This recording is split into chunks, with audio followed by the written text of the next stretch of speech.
Well, thank you all so much for joining us for Michelangelo and the Sistine Chapel with Jane Oneail. The Sistine Chapel is one of the most beautiful and most famous works of art in the world. We're going to dive into Michelangelo's inspiration and process. Did he really lie down as he painted the ceiling? And consider how the masterwork has been altered by time and restoration. And this program is led by art historian Jane Oneail, owner of Culturally Curious. Jane holds a master's in art history from Boston University and a master's in education from Harvard University Graduate School of Education. She is a New Hampshire native and has worked at some of her state's most esteemed cultural institutions, including the League of New Hampshire Craftsmen, where she served as executive director, and the Currier Museum of Art, where she held the role of senior educator. So all 120 of us, let's give a big virtual round of applause to Jane for joining us here this morning. And Jane, you can take it away. Thanks so much. Thank you so much, Robert. You just bring the best energy to this program. It's always such a pleasure to be here. And I am so grateful to all 120 something of you that have joined us this morning, taking a little time out of your day to learn a little bit more about Michelangelo in the Sistine Chapel without having to pay for an overseas flight or, risk getting COVID. We can kick back and relax and essentially travel to Italy and enjoy the Sistine Chapel up close and personal over the course of the next hour. So this is really one of my favorite programs because Michelangelo is just so much fun to look at and to discuss. So let's dive right in with how we will be spending this next hour together. This is, I should mention over here too, a portrait of Michelangelo that was made during his lifetime by the artist Del Volterra. We'll see a few more portraits by this artist.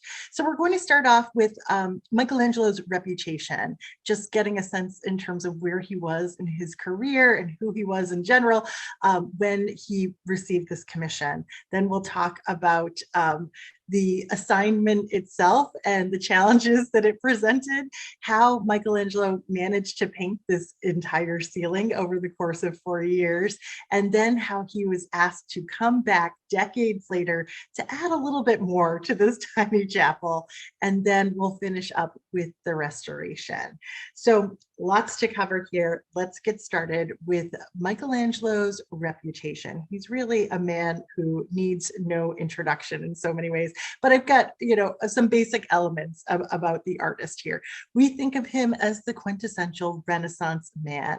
He was talented in so many areas, but primarily as a sculptor, a painter, and as an architect. Those were considered the supreme art forms.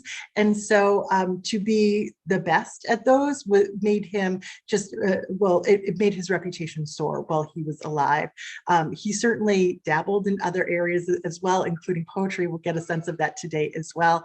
But because he mastered those three areas, sculpture, painting, and architecture, he was considered even superlative to Leonardo da Vinci during his lifetime. So we still know him today because he has always been considered one of the greatest artists of all time. His work is so recognizable, not just the Sistine Chapel ceiling, but of course, some of his famous sculptures that we'll just sort of glance at today. I love this detail that he got the nickname Il Divino, the divine one, during his lifetime. Now, my brother is sort of like a blue collar guy. When I told him this, he was like, I wish I had the nickname Il Divino. I could walk into a bar and everybody would be like, hey, God Hands is here. It's a great nickname. So when it comes to Michelangelo and his life, sometimes myth sort of rules beyond fact. And sometimes those myths are such good stories that I'm going to be sharing a few of them with you today. And sometimes we just don't know the truth. I mean, there were several biographies written about him during his lifetime, but there are elements here that we could probably never be sure on. So sometimes the myth making is just as pleasing and as satisfying to hear as the details that we don't quite have pinned down yet. So the image that I have here of Michelangelo on the screen, this is from a bronze bust of the artist that is in the collection of the Louvre Museum. The artist here is once again Del Volterra. And I think one of the things that makes Michelangelo sort of recognizable is the fact that he has this broken nose, and apparently he received that broken nose from a fellow art student that he criticized a little too harshly. So I guess we'll see over the course of the next hour that Michelangelo maybe didn't get along so well with others and could be a little bit of a provocateur sometimes. Here are just a few more portraits of the artist, just so that we can feel like we're getting familiar with him. Most of the images made of him were done later in his lifetime, but he was still a fairly young man when he accomplished some of his greatest works, including the Sistine Chapel ceiling. So this painting is over on the left is by an artist named Del Conte from 1535, and the painting on the right is another one by Del Voltaire from 1544. Now, Michelangelo was born in 1475, so he is in advanced age for both of these. Now, just to sort of speak to his personality, to his temperament, we already know that he sort of had a short fuse. He could get into fights with other people, but he was also prone to melancholy. He could get easily frustrated. He was solitary, and the relationships that he did have were sort of fractious. Oftentimes those relationships were with clients. And his personality helps to inform our modern sensibility of what an artist is like. We think of them as being a little bit tortured or morose or melancholy. And part of this comes from our understanding of Michelangelo. Now, he grew to be very rich. He was a very successful artist during his lifetime, but his lifestyle didn't necessarily reflect that. He didn't bathe often. He often slept in the clothes that he wore to paint all day. You can imagine that he smelled pretty bad. In fact, his clothes had to be cut off his body once after he passed away. So there wasn't a lot about him that would necessarily draw in others.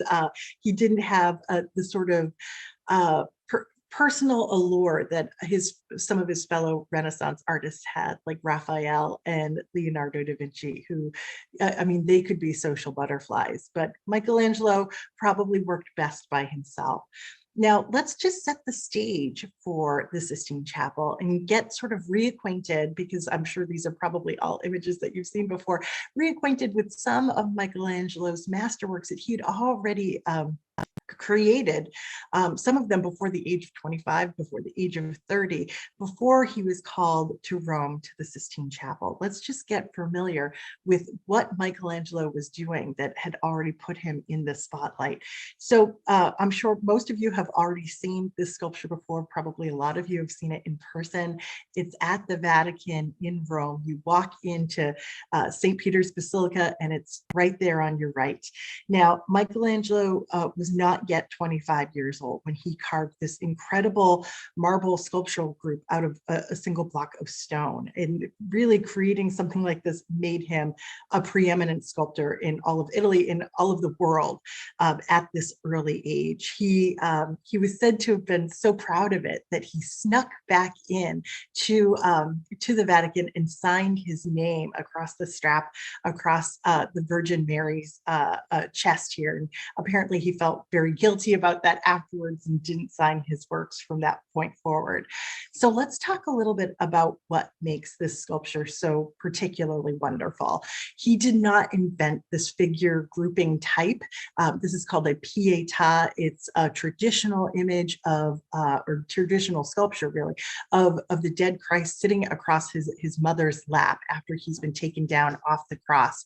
And traditionally, artists use the form of the Pietà to focus on the violence that had been executed against Christ and his body. It was about pain, it was suffering, and it was also about the Virgin Mary's emotional suffering in response to this. Michelangelo takes a very different approach. Instead of focusing on that pain and suffering, we get a sort of a sense of melancholy here, and I love this upward turned hand. It's this sort of gesture of offering him up. Instead of focusing on pain, he focuses on the stunning beauty of these figures. He sort of eliminates the need for a halo here because these figures are divinely perfect. They just inspire like every time I see them. So in addition to these beautiful faces that, look like they've never seen sunlight, essentially, the way he carved the bodies here is particularly stunning. Notice how the body of Christ here, his actual flesh, sort of responds to the pressure of his mother's hand coming in around his ribs here. Notice too how you can still see the veins in his arm, in his hand. It's almost as though like the blood is just stopping to course through his veins here. So Michelangelo has proven himself at a young age to be just one of the greatest sculptors of all time. Now he's called back to Florence and for a major commission in Florence. And he sort of goes back and forth between these two sort of rivaling city-states. And that rivalry means a lot for this next work that we are, of course, all familiar with. This is his depiction of David, the biblical hero, the eternal underdog. David was carved just a year or two after the Pietà. Michelangelo is still a very young man. He's given this enormous block of marble that had been lying around Florence. Nobody really wanted to use it. And in the end, he ends up carving this enormous 17-foot high sculpture of this idealized adult male. Now, if you're familiar with the story of David and Goliath, David is supposed to be a young boy, a shepherd boy that's able to beat a giant in hand-to-hand combat because he has a slingshot, and then ultimately he beheads the giant. Now, Michelangelo takes a really different approach to portraying the figure of David. Keep in mind, David is sort of like the mascot of the city of Florence. They consider themselves the underdogs in comparison to Rome. And so previous artists including Donatello, had created depictions of David, making him look like a little boy, sort of true to the story. In fact, Donatello's David was sort of criticized because maybe he's a little bit too effeminate, standing here sort of triumphantly with his foot on the head of Goliath. Well, Michelangelo takes this different approach where he makes David a fully grown hero, and he looks like a superhero. He is idealized in every way possible. The anatomy here is perfectly portrayed. And for Michelangelo, it was really important to look back at classical precedents. A reminder, we're in the Renaissance, the rebirth of renewed interest in all things from the classical past. So he probably would have been looking back at marble Greek sculptures like the spear bearer over here, where we see this wonderful contrapposto, this shift of the hips, this balance in the body where one leg is at work, one leg is at rest, one arm is at work, and one arm is at rest. And we see a similar balancing with Michelangelo's figure over here on the right. Now, there are these wonderful details too about how he idealizes this figure and how he makes him incredibly beautiful, realistic, almost super realistic in some ways. We see the veins coursing through, or the blood coursing through the veins in the hand over here, and the intensity of the expression on David's face here as he is staring down the giant. So Michelangelo has fully established himself as one of the greatest sculptors of all time. And that is when he gets this special request to come back to the Vatican from the Pope at the time, Pope Julius II. And this is a portrait of the Pope by the painter Raphael, one of Michelangelo's great rivals. And Julius II tasks Michelangelo with another great carving assignment. He wants Michelangelo to carve his tomb. Now, this proves to be a very frustrating assignment for Michelangelo. It's something that he begins working on and then he gets pulled away from. And so it's never really fully finished. This is what it looks like today. But there is this massive sculpture of the figure of Moses right at the center that you can tell Michelangelo spent a lot of time on. And one of my favorite details about the figure of Moses here is that you can see he has these, well, in addition to this beautiful long beard that makes him look Zeus-like, and this massive, powerful body, he actually has goat horns coming from the top of his head. And the reason for this, Michelangelo wasn't the first person to depict Moses with goat horns. The reason for this is that there was a passage from Exodus which had been mistranslated over the years. And so instead of essentially saying rays of light shining from his head, it said like protrusions essentially coming from Moses's head. So artists, they didn't question it. They just depicted how this was understood, and for centuries gave Moses goat horns, like you see here. So we have Michelangelo as this great sculptor, as somebody who's getting commissions from the church, from the city of Florence. How does he end up painting this ceiling here? Well, once again, it is it's the Pope at the time. So it was in 1511 that Pope Julius II decides that he needs to repaint the ceiling of the Sistine Chapel. Now, the Sistine Chapel is this tiny little building right over here, tiny in comparison to St. Peter's, of course, over here, the largest church in Christendom. This is a much smaller chapel that's reserved for really sort of high level church functionings, things related specifically to the Pope. And just to make it clear in terms of why it's called the Sistine Chapel, apparently a lot of people believe that it's called the 16th Chapel. It's named in honor, there it is. People are apparently Googling 16th Chapel here. It's named in honor of Pope Sixtus, who was Pope Julius II's uncle. So here is the exterior of the Sistine Chapel. It has minimal adornment. It was actually built, construction began the very same year that Michelangelo was born. And the dimensions here did have some importance to Christianity, but also this very Christian idea that the outside would be simple. It would reflect a Christian person, that you wouldn't need this great adornment, but the inside would be splendid and visually stunning in the same way that the interior life, the soul, the humanity of a Christian would have that same sense of splendor here. All right, so before Michelangelo got to the Sistine Chapel, there was already a pretty aggressive visual arts programming going on inside the Sistine Chapel. Early Renaissance artists like Botticelli and Perugino had already been commissioned to create this cycle of frescoes that wrapped around this upper story of the Sistine Chapel. And some of these works really still stand today as like some of the best early Renaissance painting that there was. These paintings, just to give you a sense of scale, are all about 12, 13 feet high. And this is just painted swag drapery below it. The ceiling before Michelangelo got there was just painted blue with stars, but some construction nearby caused some cracks in the ceiling, actually caused some chunks of the ceiling to fall out. And that's what prompted the Pope to start thinking about repainting it. So why Michelangelo? Why would you hire a sculptor to do this? Well, according to some of the myths that surround Michelangelo, it was an architect named Bramante. And Bramante was working at the Vatican. The Vatican was in the process of being built, the Vatican being St. Peter's Basilica, the big church that we think of today. Bramante had this plan for it that looked like a Greek cross.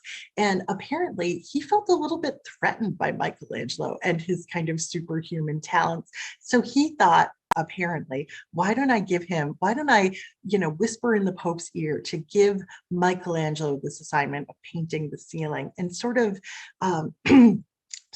neutralize any threat that was in Bramante's path. So that is how we get to this incredible cycle of frescoes that are there now at the Sistine Chapel. Now, just to get us sort of situated with understanding what we're looking at, we've all probably seen the interior of the Sistine Chapel in a picture like this before. Maybe some of you have actually been there before as well. But let's just get reacquainted with the dimensions that we're considering here. We are looking at the Sistine Chapel ceiling, which is a flattened barrel vault. So it does actually have this slight curve to it.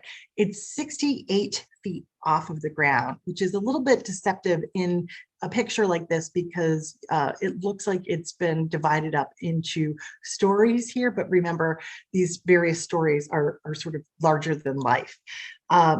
It is 132 feet long and 44 feet wide. And so the square surface of this ceiling, when it was all said and done, when it was completely finished, became the largest fresco in the world. And Michelangelo was only 37 years old when he finished it. So let's talk a little bit about the execution, how he actually got this done. Okay, so I should mention that that Michelangelo went into this project with a fair amount of well, he was forlorn about it. He was kind of devastated at the prospect of having to paint this entire ceiling here. He was just 33 at the time the project started in 1508. And Michelangelo at the time considered himself a sculptor and nothing more. And certainly he had proven himself by far and away with his sculpting abilities. What a strange thing to give a sculptor this painting assignment. So he was filled with dread about this project and really did not want to have to tackle it.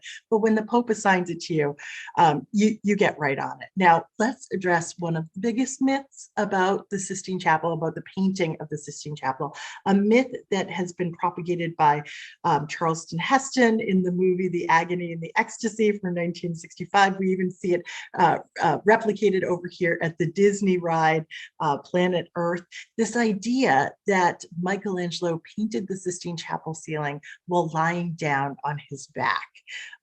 It sounds nice, doesn't it? And it seems like if you're going to paint so much square footage, that seems like it might be the most comfortable way to approach the work. Well, we know, in fact, that that is not the case. And we know not only from a sketch by Michelangelo himself, which we see over here on the right, but also from this incredible poem.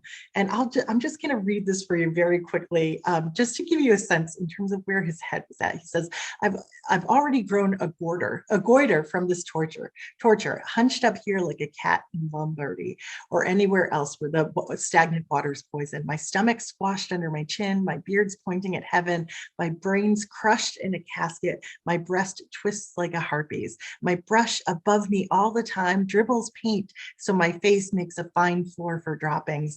My haunches are grinding into my guts. My poor ass strains to work as a counterweight. Every gesture I make is blind and aimless.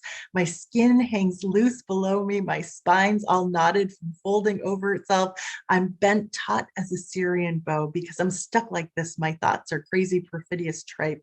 Anyone shoots badly through a crooked blowpipe. My painting is dead. Defend it for me, Giovanni. Protect my honor. I'm not in the right place. I'm not a painter. Oh, that gives me goosebumps every time I read it, because you can feel his physical pain and his mental anguish. You can imagine it so clearly when you read this poem, and you imagine him over the course of 4 years standing there with his brush above his head and all of the speckles coming back down on his face. So let's talk a little bit about how he did paint this. I mean, how do you get up to a 68-foot high ceiling? Well, he came up with this incredible idea, this incredible scaffolding idea, where you have essentially a bridge where that would sort of reflect that arch that we see in the rounded ceiling here. So you could walk up some steps, and then there's the bridge across, and walk down some steps on the other side. And just so that he wouldn't have to keep rebuilding scaffolding and moving scaffolding down the side of the church, he had to do that for a little bit, but he essentially drilled holes at this, actually it's probably a little bit further up, at this level of the church, and just moved this scaffolding down, and it was supported by inserting wooden poles into those drilled holes.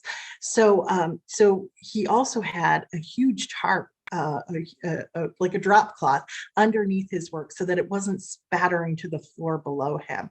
So he was really up in this confined, compressed space, working very closely to these images, at least for the first part of this assignment. So we can see him over here, obviously a little bit different in the image, imagined image over here on the right than what you might see while you're on the Disney ride over here. But he's working up in on this bridge. And from this imagined image, we were reminded of a few things. First, that he wasn't working in isolation. He did have several assistants who were helping him out. Because he's working in the fresco style, that meant he was painting in directly onto wet plaster, which means that every sort of image and every workday is a race against the clock. You need to get your painting done before the plaster has dried. Now, his assistants would have been helping to mix the plaster and to grind up and make the pigment. But apparently a few of his assistants added too much water to the plaster and it began to mold even as Michelangelo was working. So he ends up getting very upset and fires, according to the myth, all of his assistants. But I think we can probably rest assured that there were still people sort of mixing paints for him along the way. So with this image, you can see that he's working on one sort of outlined section of the painting over here. So let's talk a little bit about the process. Michelangelo would start with a huge drawing that they called cartoons, a huge drawing that he would then punctuate with holes all the way throughout. And then he would transfer that drawing by blowing charcoal through those holes and transfer it to the wet plaster. And then in that race against time, create or add as much pigment to the plaster to finish as much of the painting as possible in a single day. So the Italians even had a word for like a single day's work in that wet plaster. And if you get really close to the images on the Sistine Chapel ceiling or in any fresco, you can sort of see what a day's worth of work might look like. And you might divide it up thusly. So you can see you can't necessarily get a lot accomplished as you're working. And as we get closer, you can see those lines of demarcation for, where a day where he might have focused on a head or a day where he might have focused on a body. It's a slow process and the timing is completely determined by how long it takes for that plaster to dry. So in the end, what do we get for all of these days of work at the Sistine Chapel? We get sensory overload when we look at the entire ceiling all together. There is so much to say here, and I'm going to break this down so we can see things a little bit more closely, but just to give you a sense in terms of how you move through this entire story. You have important scenes from the story of Genesis down the center of the Sistine Chapel ceiling. And it starts with God creating or separating light and dark, essentially creating matter. And it ends with the story of Noah and the ark. We are going to move through these stories today. We're just going to focus on those central panels for the most part and move through them actually in the order that Michelangelo painted them. So we're going to start on this end and move this way, which sort of aligns with the way we read. So that works out quite nicely. Now, in addition to all of those, in addition to those central panels, we have all of these other figures here, an overwhelming amount of figures.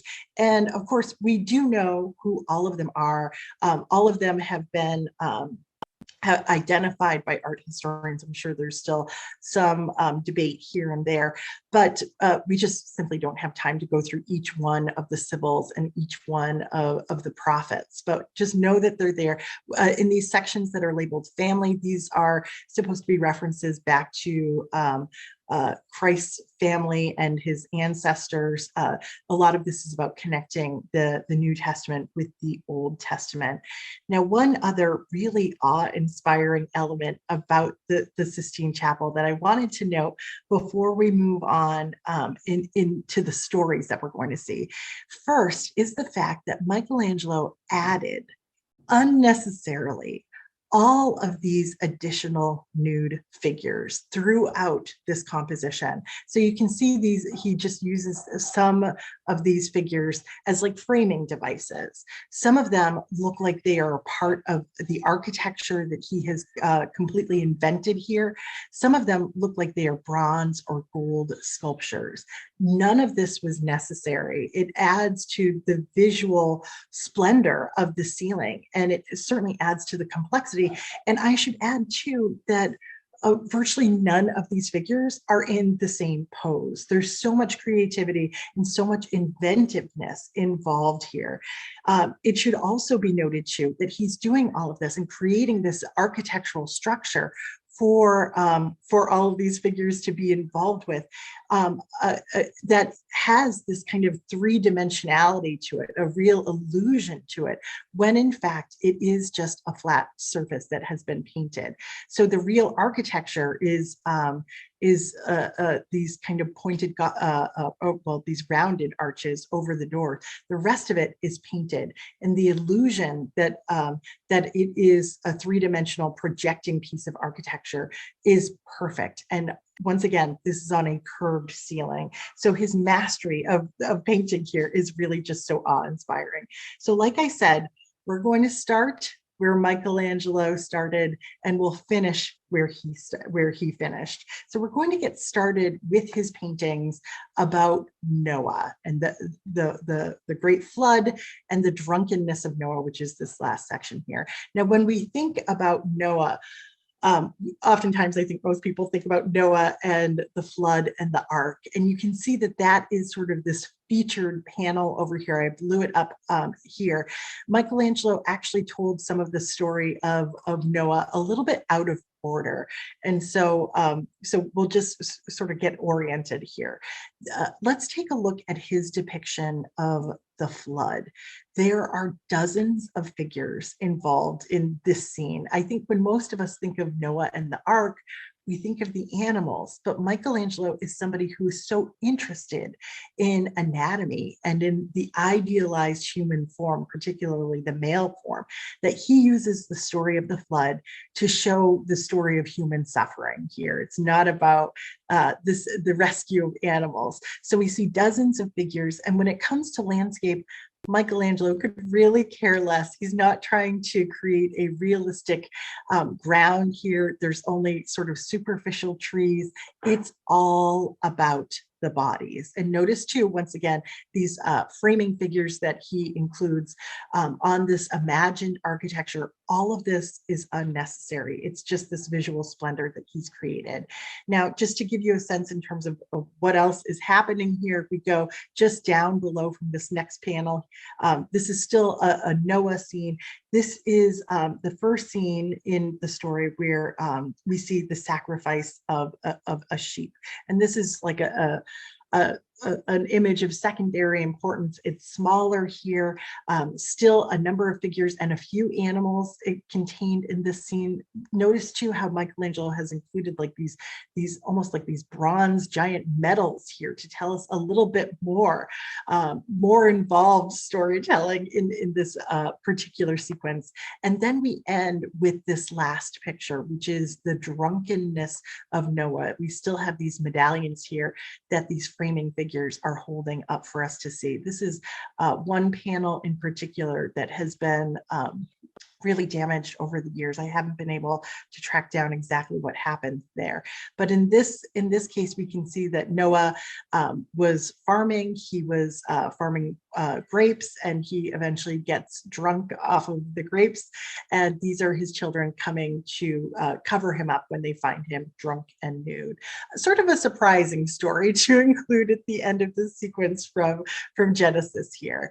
So Michelangelo has worked incredibly hard on this first section related to Noah. Believe it or not, it took him 2 years, half of the entire time it took him to paint the entire project. It took him half of that time just to paint these images of Noah and the surrounding sections here. So once he was done, everybody who had been so curious, the Pope, the cardinals, everybody who was just, dying to see what his work looked like, he, at this point, took down his scaffolding, took down his drop cloths, so everybody could go and stand underneath this painting from 68 feet below and see what he was working on for the first time in 2 years.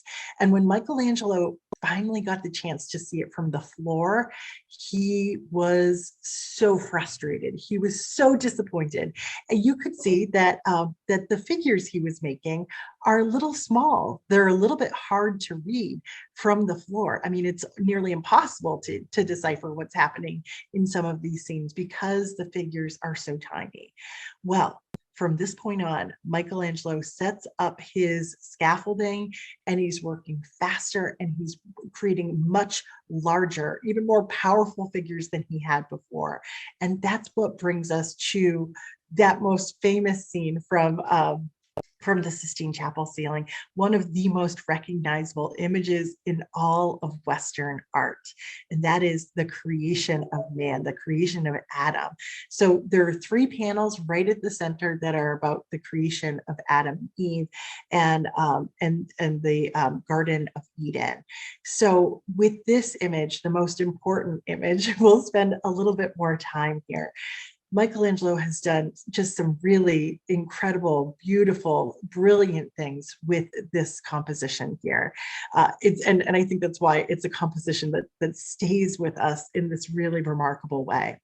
So first, let's just note in this image about the creation of a person, you do have Adam, the first man, sort of lounging on a landscape here. Once again, Michelangelo does not care about the landscape. He's painted that off so quickly. It is about the human body. It is as though he's carved this body out of marble.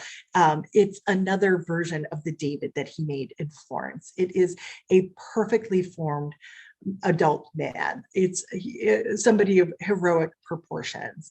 And yet this first man that has been created here is sort of lounging. Even though he's got these incredible muscles, he has no energy, no vitality. He has not yet been imbued with humanity, with a soul, with this zest for life. So in comes God himself. And it's a very unusual thing in the history of Western art to actually depict God. That was sort of considered sacrilegious, but Michelangelo does it and he sort of needs to do it in this incredible moment. So God comes swooping in, looking for all the world, like a pagan Zeus over here with this big white beard, but he's also just as powerful, if not more so. I'd also like to point out how unusual it is, if you are going to show God, to have him wearing this kind of short tunic here. We're looking at God's knees and his bare feet, but it's an opportunity for Michelangelo to show just how muscled and powerful this God is. So where Adam is languishing and can barely raise that hand, God is swooping in with all of this incredible energy here. And he is surrounded by these tiny little putti. That's what the Italians refer to them as. They're sort of like Cupid. They're sort of like these little babies. The Italians call them putti, and there are, there's 6, 7, 8, 9. There's a lot of them, sort of contained in this flying drapery right beyond God. So in this moment, we've got about an inch of space just between these 2 fingers that are just about to connect, and we know that there's all the potential in the world in that space there, because the second God connects with Adam's finger, Adam will be fully human. And we can imagine just how much energy and how much vitality he'll have, because it's suggested in the form of God over here. Now, there's some really fun kind of alternative readings to this particular painting. One of them is that this sort of older female figure here, if you look closely, she doesn't quite look like a Cupid. This looks like a young woman, that this could perhaps be Eve. We know that God is going to create Eve from one of Adam's ribs. Another reading is that it is the Virgin Mary, and that perhaps this last putti or Cupid or baby over here is the Christ child. And so if you follow this reading, you can imagine that with one hand, God is creating sin with Adam. And then with his other hand, he is creating redemption. And Mary is included in that redemption. That's some pretty powerful storytelling. Now, there's all sorts of theories out there as to what's really happening with God and this incredible drapery. There are, here's just a much better detail of it. I'm sorry we weren't looking at this all along, but we can see that female figure over here a little bit more clearly, and the Christ child more clearly, and certainly get an appreciation for the details of Jesus's body. Now, there are some neuroscientists that have looked very closely at that swooping figure group of God and those putti, and they have been able to sort of map out the human brain and how it aligns with that figure grouping. This could be just a coincidence. It could be a little forced, or it could be a really brilliant decision on the part of Michelangelo, who we know had dissected human bodies to better understand human anatomy. Wouldn't it make sense that God himself is going to be representing a human brain? That's really what he's giving Adam. He's giving him free will in this moment as they are about to connect here. So just a few other images related to creation. We can see the creation of Eve, much less spectacular in comparison. And here we see that God is fully dressed, a little bit more modest in how he's being presented. Eve, you'll see, doesn't really have feminine proportions for the most part. She's got, big arms and a thick midsection. And part of this is because Michelangelo is trying to negotiate, how do you create figures that are massive enough that can be read from the floor almost 70 feet below. We do know that he borrows some of these compositions from other works that he's familiar with. So in this case, he probably saw, well, he no doubt saw this relief carving that was in Bologna in Italy during some of his studies, and sort of borrows this composition for his composition at the Sistine Chapel. And then finally, in the creation section here, we have Adam and Eve in the Garden of Eden being tempted by the devil, eating this piece of fruit, and then being cast out of Eden by the angel here. This is such an once again, incredible storytelling on the part of this artist, because over the years, artists have depicted the snake, the devil, in different ways. In this case, it's half human, half snake, sort of wrapping, coiled around this tree, and physically offering this piece of fruit to Eve over here. We know that Eve gets into trouble first. In various interpretations of the Bible, it's an apple, it's a fig. In this case, Michelangelo makes it a fig. Also notice that he makes the figure of the devil, the snake here, female figure as well. So really putting a lot of blame on the ladies here. And then over in the next panel, we see Adam and Eve being cast out of Eden, out of utopia, essentially. And their figure, their poses here are again borrowed, or at the very least informed by the work of earlier artists. This is a fresco painting by the early Italian Renaissance artist Masaccio, and it's also an expulsion scene, Adam and Eve being expelled from Eden with an angel with a sword. And look at how sort of emotionally tortured they are over here. You can definitely see the distinction, these lines indicating each separate day of work. You don't see them as clearly in Michelangelo's work. So we have them cast out. And so now Michelangelo has to do just 3 more panels, but where he's working backwards in terms of his storytelling. So now he's going to focus on God really sort of creating the heavens, creating earth. And so in this next panel, chronologically, this is the second day where God divides the water from the heavens. Now he is giving us this Once again, this sort of pagan Zeus-like god who is flying forward, once again, overly muscled and full of energy and vitality. The idea that he's separating water from the heavens is so secondary here. The water is literally just this line that's pale blue, but Michelangelo is being so inventive with the pose here and with the positioning. It is incredibly hard to show a figure that looks like they are flying out directly at you. This is, it involves a skill, a particular way to show a body that's kind of emerging into space that's called foreshortening. And it's not an easy thing to master, but he makes it look as though God is flying out directly towards you. The next scene of creation, and this is the largest of this section of 3. It's there are 2 representations here. It's the 3rd day of creation, and God creates the earth and he makes it sprout plants. And we also have God creating the sun and the moon. So there's the emphasis on the sun over here. God looks a little bit angry. This is like a fire and brimstone version of God. Once again, the draperies that he's wearing are designed so that it can sort of hug his body and reveal as much of this powerful anatomy, these powerful muscles that he has here. And then I think maybe Michelangelo could be making a joke here, because where's the moon? Perhaps it's just God's backside as he sort of flies away here. It's an interesting choice on his part to show God from the rear, show the bottoms of his feet here.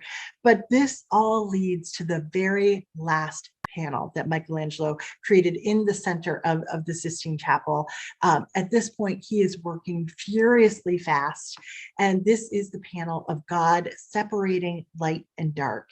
And at this point, he's working so fast that Michelangelo is able to paint this entire section of fresco in just one day.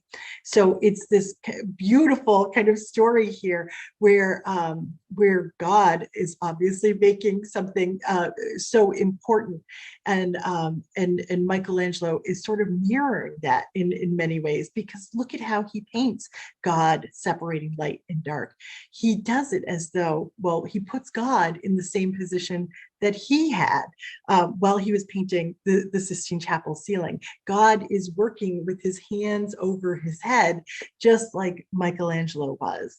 So, so really his supernatural, almost quasi-superhuman abilities to create are given this wonderful visual here and wonderful comparison to the work of God himself in this case. Now, once again, neuroscientists have looked very closely at this particular image and found other ways that Michelangelo might be referencing human anatomy and the brain in particular. I have to say a lot of this is over my head, so I can't even say as whether or not Michelangelo might have been thinking about these things, but it seems a little bit more spiritualist than what we saw with the creation of Adam.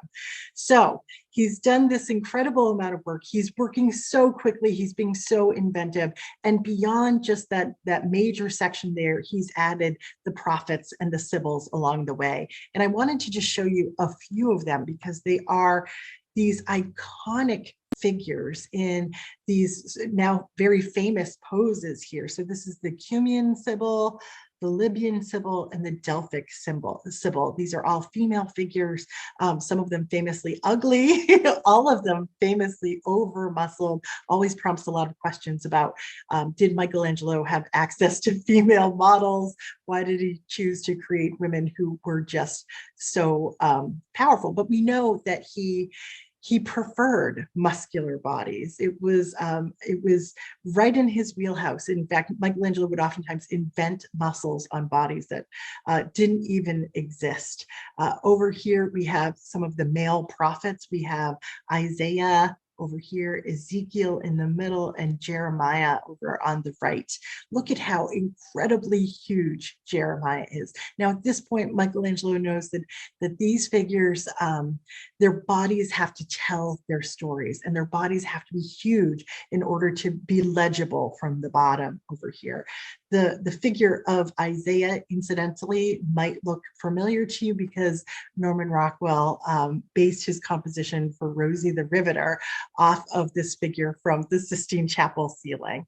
Now, Norman Rockwell wasn't the only artist who was inspired by it. Apparently, Michelangelo's main rival, the artist Raphael, who was working nearby in the papal apartments, was also apparently really inspired by Michelangelo's work. And so for his most famous painting, a giant fresco called The School of Athens, where he paints an imagined gathering of some of the greatest philosophers and thinkers the world has ever seen.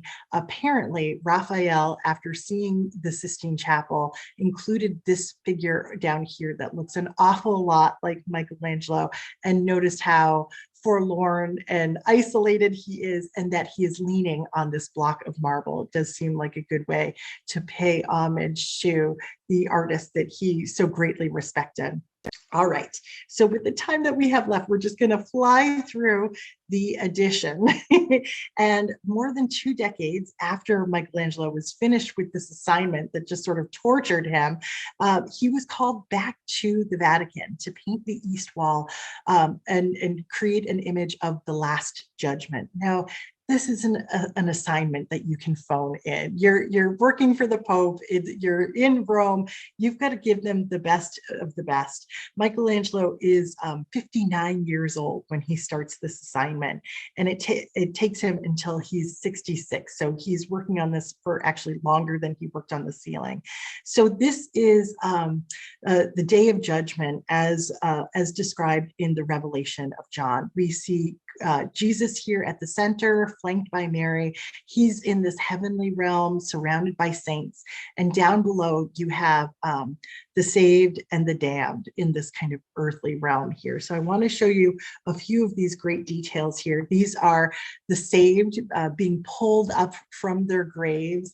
And even though they're dead, notice that Michelangelo is still giving them these idealized, over-muscled bodies along the way.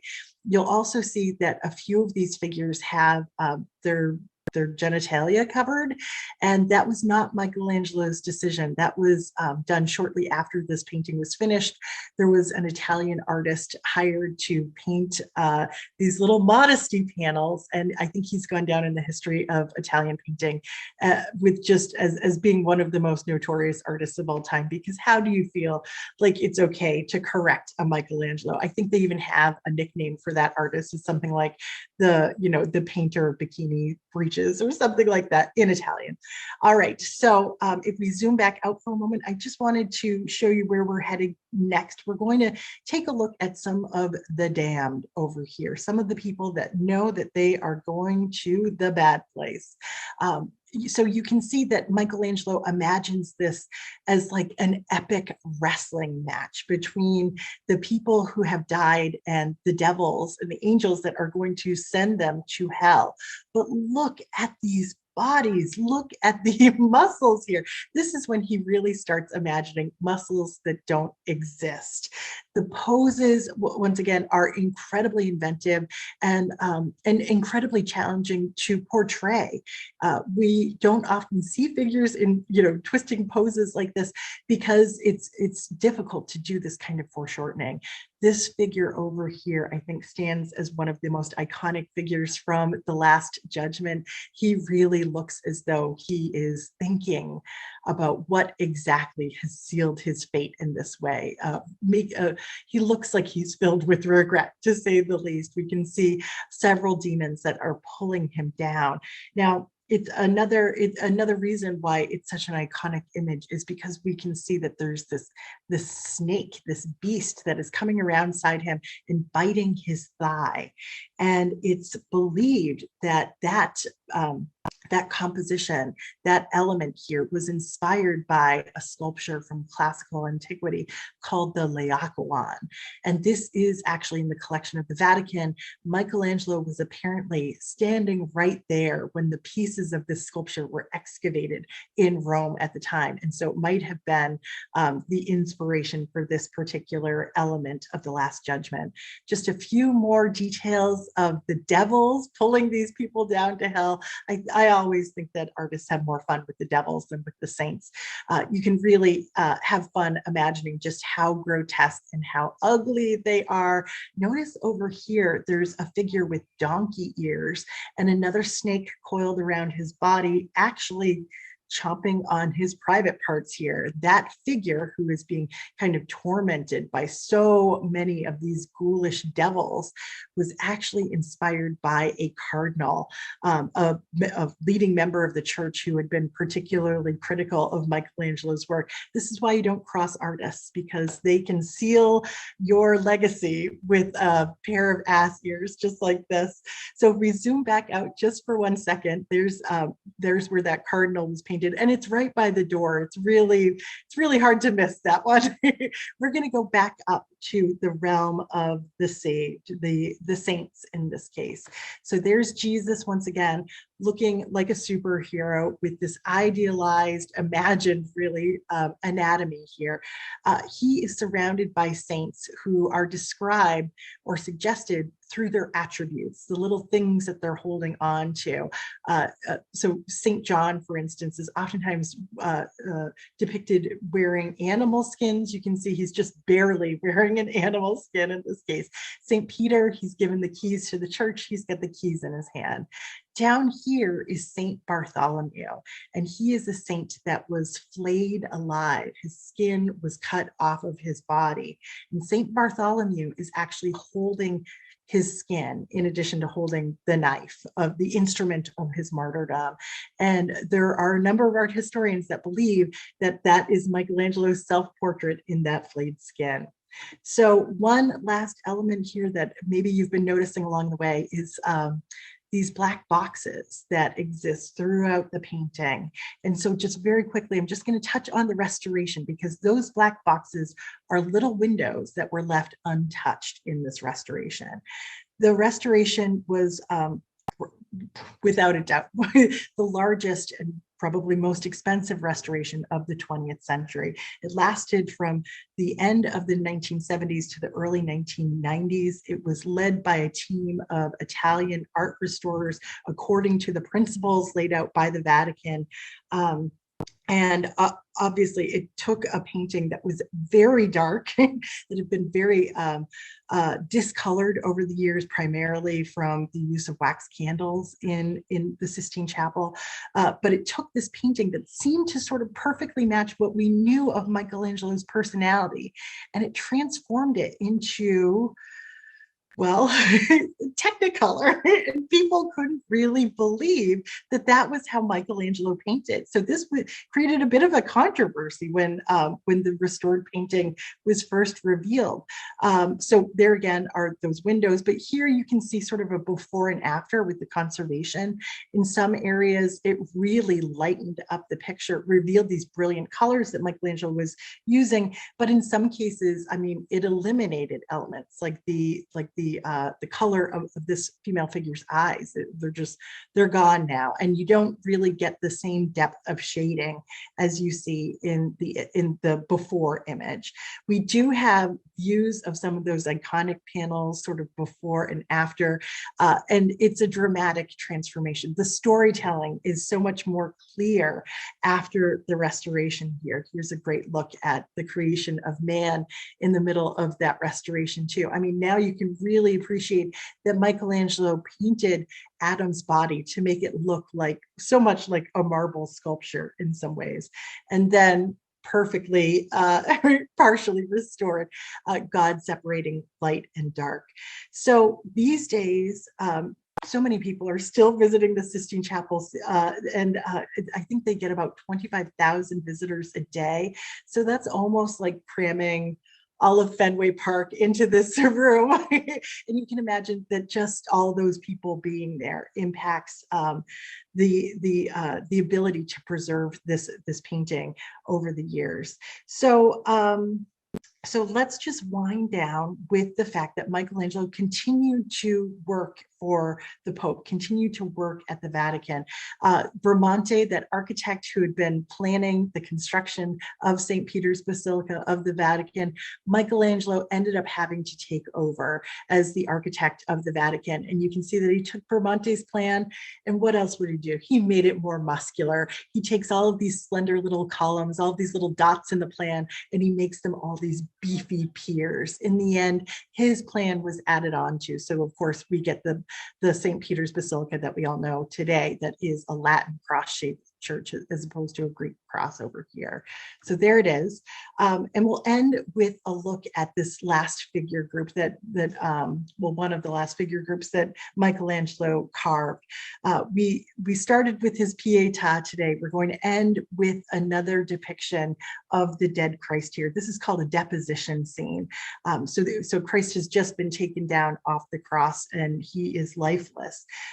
He is being supported by the two Marys here, and then this figure of Nicodemus. Nicodemus is oftentimes thought to be a self-portrait for Michelangelo, and if we compare it to one of Doloterra's portraits, it seems like it's on the money. It's as though Michelangelo saw himself as sort of propping up the entire church and portrayed himself doing this with this last figure grouping. Now, Michelangelo died just a few weeks before his 89th birthday, so he lived to a nice old age, even during the Renaissance. His nephew brought his body back to Florence, and he was buried at Santa Croce Church in Florence. So what an incredible life, what an incredible legacy. And I will end there for now because of time, but I welcome any questions or comments you might have about Michelangelo or his work at the Sistine Chapel.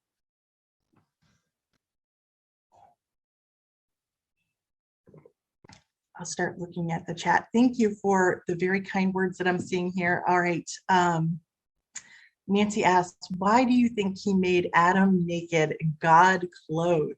That's a really good question. Nancy, I will tell you, I can't think of a single instance in the history of art where I've ever seen an artist portray God without his clothes on. And that would have, I think that would have ruffled maybe too many feathers if God was portrayed nude. But certainly a creation image, it's like, you know, your birthday suit, it makes sense to portray them nude. So that would be something that was right in line with the way that Adam had traditionally been portrayed. So I don't think there's anything controversial in that, but that's a great question to ask. You prompted me to think about that a little bit differently. So thank you for that.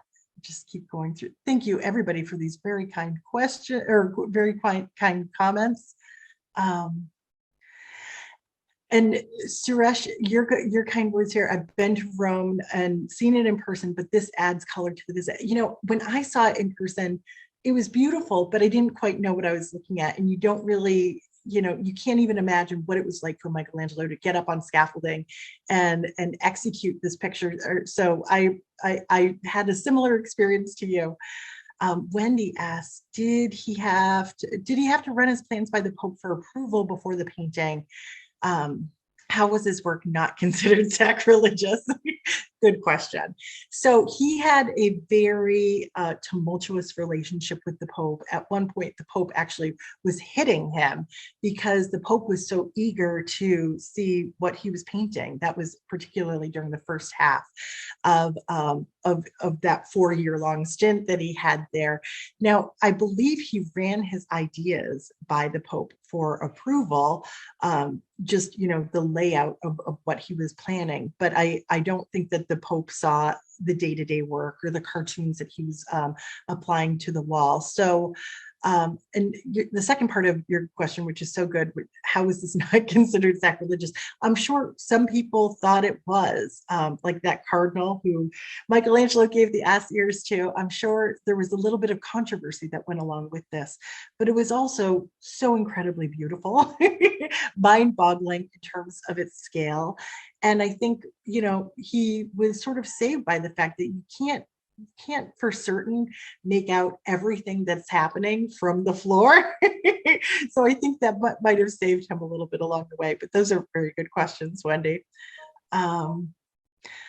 Patricia, now you're going to have to go back to the Sistine Chapel, although it's really nice to get in right up close with images like this. How much of the actual sculpting did his assistants do? Diane, that's a very good question. I'm not sure how much. I always imagined Michelangelo as kind of a one-man show when it came to the sculpting, but when it came to, and that's not to say that is the hard and fast truth, but in the research that I've done, it's always been sort of portrayed that way. Maybe he had assistants that were helping him with his tools and that sort of thing, but he was the person who was putting the chisel to the marble. When it came to painting, I think they might have been helping with materials in the same way, but for the most part, this is his execution. Where did you find the poem written by Michelangelo?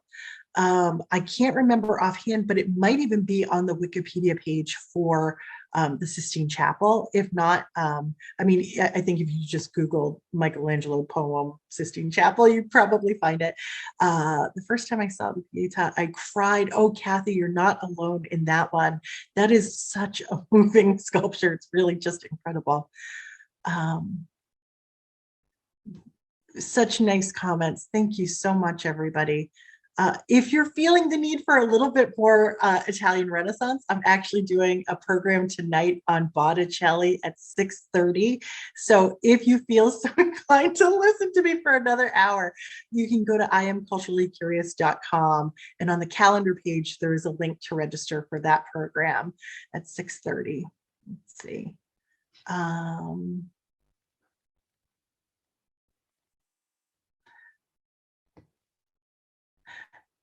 All right, Jane, Mary says yes. I'm good if you're good. I think okay. I think we're in overtime here.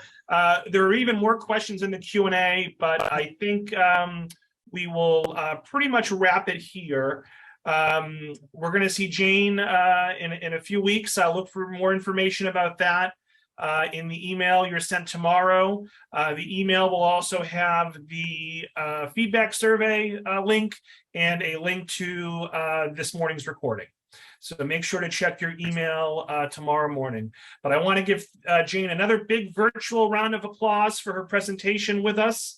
And Jane, busy day for you. Good luck with your talk tonight.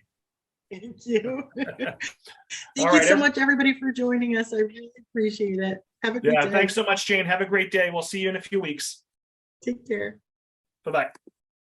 Bye.